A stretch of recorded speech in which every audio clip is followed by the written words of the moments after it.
बिस्मिल्लाहिर्रहमानिर्रहीम, अस्सलाम वालेकुम।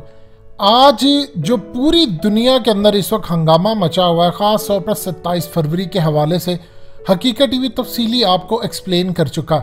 लेकिन अब आपको एक क्लिप दिखाने जा रहे हैं जिसने असल में मोदी को भड़काया था और बहुत ज़्यादा इंडिया की इस्टेब्लिशमेंट पागल हो गई थी 27 फरवरी को कि उन्होंने फैसला किया कि वो पाकिस्तान पर हमला करेंगे।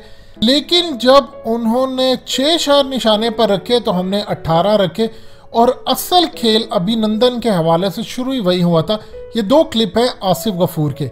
अब ये आसिफ गफूर का पहला क्लिप आप सुनिएगा बड़े गौर से। उसमें वो कह रहे हैं कि हम अपनी मर्जी से जगह का तयन करेंगे, हम आपको सरप्राइज देंगे। और दूसरे क्लिप में जब उनको पता था कि हम हमला करके आए हैं, भारत को मार कर आए हैं, तो आप जरा गौर कीजिएगा उनका लहजा कितने पुरे तमाद थे और बार बार एक ही बात वो कह रहे थे कि हमारी कैपेसिटी इससे ज्यादा हम कर सकते थे। ये वो कर क्या सकते थे, क्या वो बात करें, ये वो असल बात है जो हकीकत टीवी ने ब्रेक की थी आपको और आज तक पूरे सोशल मीडिया और हर एक जगह पर चल रही है कि पाकिस्तान इंडिया के आर्मी चीफ को मारने वाला था। ये जरा उनके दबे अल्फाज के अंदर सुनिएगा, फिर आपको अंदाजा होगा कि ये वो बात है जिसने मोदी और एस्टैब्लिशमेंट को भड़काया था। मजीद डिस्कस करने से पहले इस वीडियो को लाइक करें, हकीकत टीवी को सब्सक्राइब करें और बेल आइकन पर जरूर क्लिक करें। झूठ के तो कोई पाँव नहीं होते। इन्होंने पहली सर्जिकल स्ट्राइक की, वो भी आपने देखी। प्राइम मिनिस्टर ने कहा था कि हम रिटेलिएट का सोचेंगे नहीं, रिटेलिएट करेंगे। तो हमला तो आपने किया नहीं, इंट्रूजन हुई, उसकी रिटेलिएशन 3 पॉइंट्स पे की। एयरफोर्स का पहला काम होता है कि जो एयरफोर्स आ रही है उसको डिनाई करे। हमारी एयरफोर्स ने वो काम किया। मैंने 3 चीजें कही थी। You will never be able to surprise us. We have not been surprised. We were ready, we responded, we denied. मैंने कहा था कि we will retain the escalation ladder. We have that initiative in our hand. I said that we will surprise you. Wait for that surprise. I said that our response will be different. See it for yourself. The response will come, and response will come differently. We are a democracy.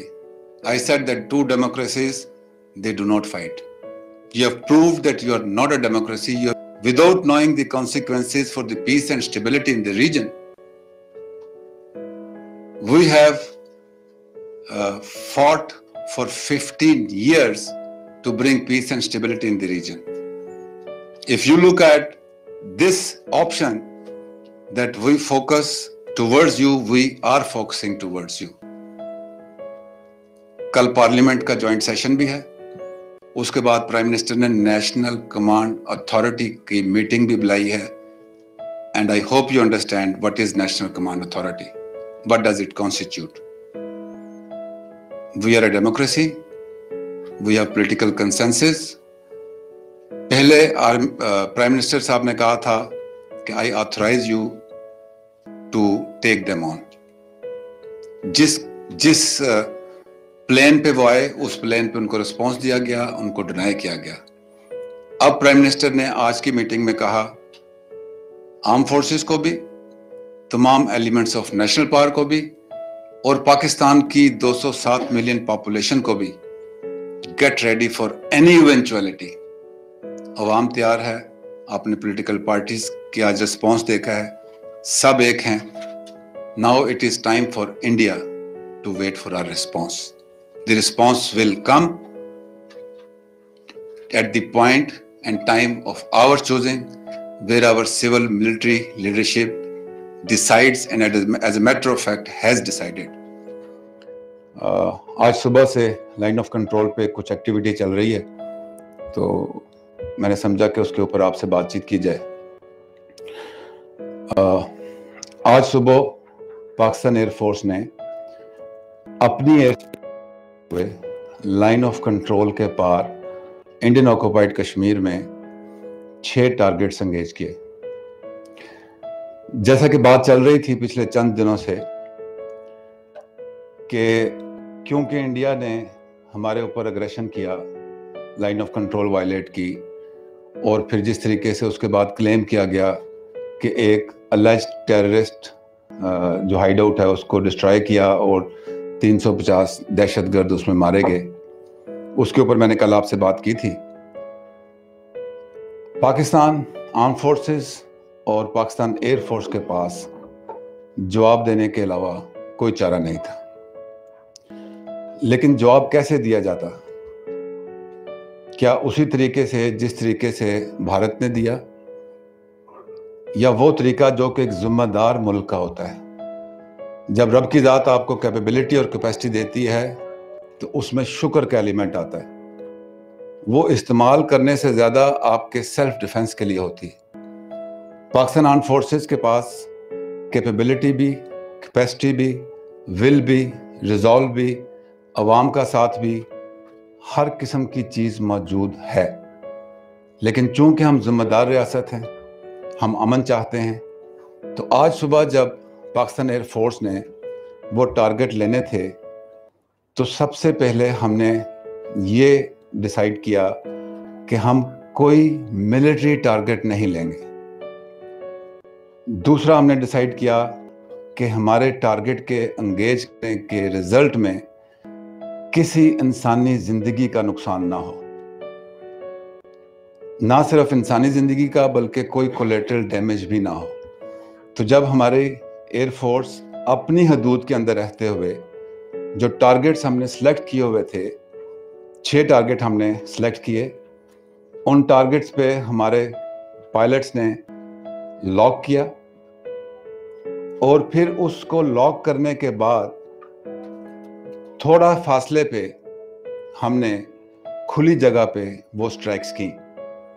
मकसद ये था कि हमारे पास capability, will, resolve है, लेकिन हम कोई ऐसा काम नहीं करना चाहते जो हमें गैर जिम्मेदार साबित करे। तो स्ट्राइक्स हमने ली भिम्बर गली, केजी टॉप और उनके नारियान के इलाके में जो उनके सप्लाई डिपोज थे, उन तमाम टारगेट्स को हमने एक्यूरेसी से लॉक किया। और जब हमारे पास ऑप्शन थी कि हम उन पे फायर कर सकें, हमने जिम्मेदारी का सबूत दिया, उनसे सेफ्टी डिस्टेंस रख के, और फिर हमने वो टारगेट एंगेज किया। मकसद बताने का ये था कि हम सब कुछ कर सकते हैं, लेकिन हम ये रीजन के पीस की कॉस्ट पे नहीं करना चाहते। ये रिटेलिएशन इन ट्रू सेंस नहीं थी, लेकिन ये बताना कि पाकिस्तान के पास कैपेबिलिटी है, हम कर सकते हैं, लेकिन हम जिम्मेदार रहना चाहते हैं। हम एस्केलेशन नहीं करना चाहते, हम जंग की तरफ नहीं जाना चाहते। प्राइम मिनिस्टर साहब ने भी अमन का पैगाम दिया, अवाम ने भी अमन का पैगाम दिया, और हम किसी भी सूरत इस खित्ते को जंग की तरफ लेकर नहीं जाना चाहते। इसकी जो वीडियो है वो थोड़ी देर में हम आपके साथ शेयर करेंगे। जब पाकिस्तान एयर फोर्स ने ये टारगेट ले लिए तो उसके बाद इंडियन एयर फोर्स के 2 जहाज एक बार फिर लाइन ऑफ कंट्रोल की खिलाफ वर्जी करके पाकिस्तान की हदूद में दाखिल हुए। पाकिस्तान एयर फोर्स तैयार थी, उन्होंने उसको टेक ऑन किया, आपस में एंगेजमेंट हुई, जिसके नतीजे में दोनों भारतीय जहाज जो थे वो शूट डाउन हुए। उनमें से एक का रैकेज हमारी साइड पे गिरा, जबकि दूसरे का रैकेज उनकी साइड पे गिरा। इसके अलावा भी इंडिया के एक जहाज के गिरने की इतला है जो थोड़ा अंदर है, लेकिन वो हमारी उसके साथ एंगेजमेंट नहीं हुई। 2 पायलट्स ज़मीन पे जो हमारी फोर्सेस मौजूद थी, उन्होंने उनको अपनी अरेस्ट में लिया, और जैसे उनके साथ एक महज़ब मुल्क सलूक करता है उसके मुताबिक उनके साथ सलूक किया। एक उनमें से ज़ख्मी थे, उनको हमने CMH मुंतकिल कर दिया है, इंशाल्लाह उनका पूरा ख्याल रखा जाएगा, जबकि दूसरे जो हैं वो हमारे पास हैं। दोस्तों, हकीकत टीवी को सब्सक्राइब करना मत भूलिए, वीडियो को लाइक करें, शेयर करें और कमेंट सेक्शन में अपनी राय का इजहार ज़रूर करें।